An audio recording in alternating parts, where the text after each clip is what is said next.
तीच ट्रीटमेंट आपण non surgical वेने आमच्या सेंटरमध्ये करत असतो। आणि ट्रीटमेंटच्या नंतर तुम्हाला मेडिसिनवर खर्च करायची गरज नाही किंवा वेगळी फिजिओथेरपी वगैरे घ्यायची गरज नाही, तोही खर्च पेशंटचा आपण वाचवतो। आज आपण बोलणार आहोत एक मोस्ट कॉमन प्रॉब्लेम, सध्याच्या काळामध्ये कॅन्सर किंवा हृदयाच्या त्रासापेक्षा जास्त त्रासदायक ठरते, ती म्हणजे स्पाइनशी related problem. Most common problem आहे तो सर्वाइकल डिस्क बल्जिंग आणि लंबर वर्टिब्रा डिस्क बल्जिंग। ते का? पूर्ण मान ही सर्वाइकल वर्टिब्रावर अवलंबून असते आणि पूर्ण कंबर ही लंबर वर्टिब्रावर अवलंबून असते। त्याच्यामुळे जास्तीत जास्त शरीराचा ताण आणि वजन या दोन भागांवर पडत असतो आणि त्याच्यामुळे जास्तीत जास्त डिस्क बल्जेज किंवा डिस्क प्रोट्रुजन, डिस्क हर्निएशन हा सर्वाइकल आणि लंबर या दोन भागांमध्ये जास्त प्रमाणात होत असतो। हा बेसिक स्ट्रक्चर आहे आपल्या वर्टिब्रल कॉलमचा। हा तो फ्रंटचा भाग तुम्ही बघता आहात, तो समोरील आपल्या छातीकडचा आणि पोटाकडचा भाग। हे ग्रीन कलरचे जे आहे ते सर्वाइकल वर्टिब्रा जे की 7 नंबर्स असतात। ऑरेंज रंगामध्ये जे दिसत आहेत, नारंगी रंगात, ते डॉर्सल वर्टिब्रा जे की 12 असतात आणि रेड कलरमध्ये जे आहेत ते लंबर वर्टिब्रा जे की 5 असतात आणि ब्लू मध्ये जे दिसत आहेत ते सॅक्रमचा पार्ट। आता आपण सुरुवातीला डिस्कचं बेसिक स्ट्रक्चर बघूया। ही असते डिस्क, लंबर वर्टिब्रा मी दाखवतोय आता तुम्हाला। ही जेव्हा या वर्टिब्राच्या मध्ये प्लेस असते तर आजूबाजूचा हा जो स्ट्रायटेड पार्ट दिसतोय याला म्हटलं जातं ॲन्युलस फायब्रोसस आणि या सेंट्रल पार्ट जो दिसतोय तर हा न्यूक्लियस पल्पोसस। हा जेली लाईक पदार्थ असतो, द्रव पदार्थ। तर हा शॉक ॲब्झॉर्बरचं काम करतो ह्या डिस्कमध्ये। हे बघा, ही प्लेस दिसते तुम्हाला यामध्ये। पण अति प्रमाणात ताण, अति प्रमाणात दाब किंवा अति प्रमाणात वजन पडल्यामुळे, फॉरवर्ड बेंडिंग अति प्रमाणात केल्यामुळे याच्यावर अति ताण पडतो आणि अति ताण पडल्यामुळे लॉस ऑफ लॉर्डोसिस होतो। त्याच्यामुळे व्हर्टिब्राचा जो हा नॅचरल एस आकार आहे तो बिघडतो। सर्वाइकलची असो किंवा लंबरची असो, जेव्हा व्हर्टिब्रामध्ये स्ट्रेटनिंग होते तेव्हा सगळा प्रेशर ह्या डिस्कच्या अँटेरियर भागात पडतो आणि ही डिस्क मागच्या बाजूला दाबली जाते। आता हा जो पार्ट दिसतोय बेसिकली तुम्हाला, हा आपला स्कलचा पार्ट आहे, डोक्याची मागची बाजू। तर इथून स्पायनल कॉर्ड ट्रॅव्हल करत खालपर्यंत आलेला असतो आणि ह्या पिवळ्या ज्या दिसत आहेत त्या ब्रांचेस आहेत प्रत्येक ठिकाणी।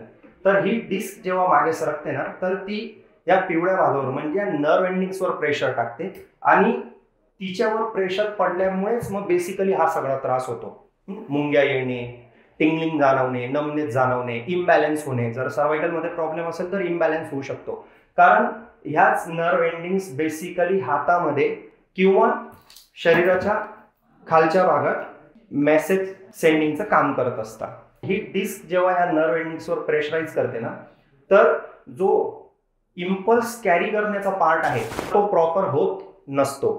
याच्यासाठी बेसिकली जी ट्रीटमेंट आपल्याकडे भारतात उपलब्ध आहे ती सर्वात पहिले मेडिसिन्स, फिजिओथेरपी, आता सध्या प्रचलित झालेली कायरोप्रॅक्टिस, त्याच्यानंतर इपिड्युरल इंजेक्शन्स आणि लास्टली सर्जरी। पण मेडिसिन्सला पण लिमिटेशन्स आहेत। जे डायबिटिक पेशंट आहेत किंवा CKDचे पेशंट आहेत त्यांना मेडिसिन्स आपण वापरू शकत नाही। त्याच्यानंतर फिजिओथेरपीला पण लिमिटेशन्स आहेत, कायरोप्रॅक्टिसला लिमिटेशन्स आहेत। सर्जरीमध्ये आपण काय करतो, जी डिस्क बल्क झालेली आहे ना तिला डायरेक्ट कट करून दिलं जातं। बेसिकली नर्व एंडिंग्सवरचा जो प्रेशर आहे तो रिलीज केला जातो। तीच ट्रीटमेंट आपण नॉन सर्जिकल वेने आमच्या सेंटरमध्ये करत असतो आणि ती ट्रीटमेंट म्हणजे स्पायनल डिकम्प्रेशन ट्रीटमेंट। ह्या ट्रीटमेंटचे फायदे काय, तर बेसिकली तुमची दैनंदिनी सांभाळून तुम्ही ते काम ट्रीटमेंट करू शकताय।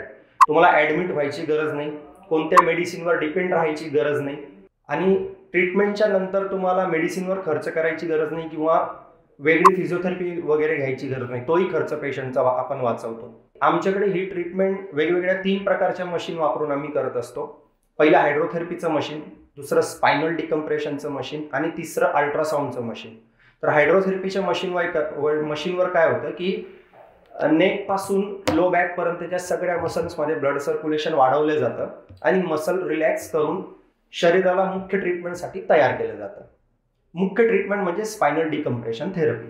तर ती मशीन काय करते, स्पायनल डिकम्प्रेशनची ह्या मणक्यांच्या अवतीभोवती मेकॅनिकली निगेटिव्ह प्रेशर क्रिएट करून व्हॅक्यूम प्रेशर क्रिएट करते, व्हॅक्यूम प्रेशरने काय होतं की हा जो नॅचरल कर्व दिसतोय हा पुन्हा मेंटेन केला जातो, ही बिघडलेली अलाइनमेंट दुरुस्त केली जाते, हा एस आकार मेंटेन केला जातो. त्याच्यानंतर इंटरव्हर्टिब्रल स्पेस जर कमी झालेला असेल तर तो त्या मशीनच्या सहाय्याने वाढवला जातो. ज्या डिस्क बर्न झाले आहे किंवा प्रोलॅप्स झालेले आहे त्यांना व्हॅक्यूम प्रेशरने पुन्हा ओढून तिच्या मूळ जागेवर आणलं जातं, जेणेकरून नसांवरचा हा दाब सुटला पाहिजे. कारण बेसिक ट्रीटमेंट तीच आहे, नसांवरचा दाब मोकळा झाला की नसा मोकळ्या होतात आणि हे दुखणं कायमचं बरं होतं. तर स्पायनल डिकम्प्रेशन थेरपी ही जी मी तुम्हाला ट्रीटमेंट सांगितली ही one of the best treatment आहे. तर ज्या लोकांना नेक पेन किंवा लो बॅक पेनचा प्रॉब्लेम आहे त्यांनी हा त्रास अंगावर न काढता आमच्याशी संपर्क साधावा.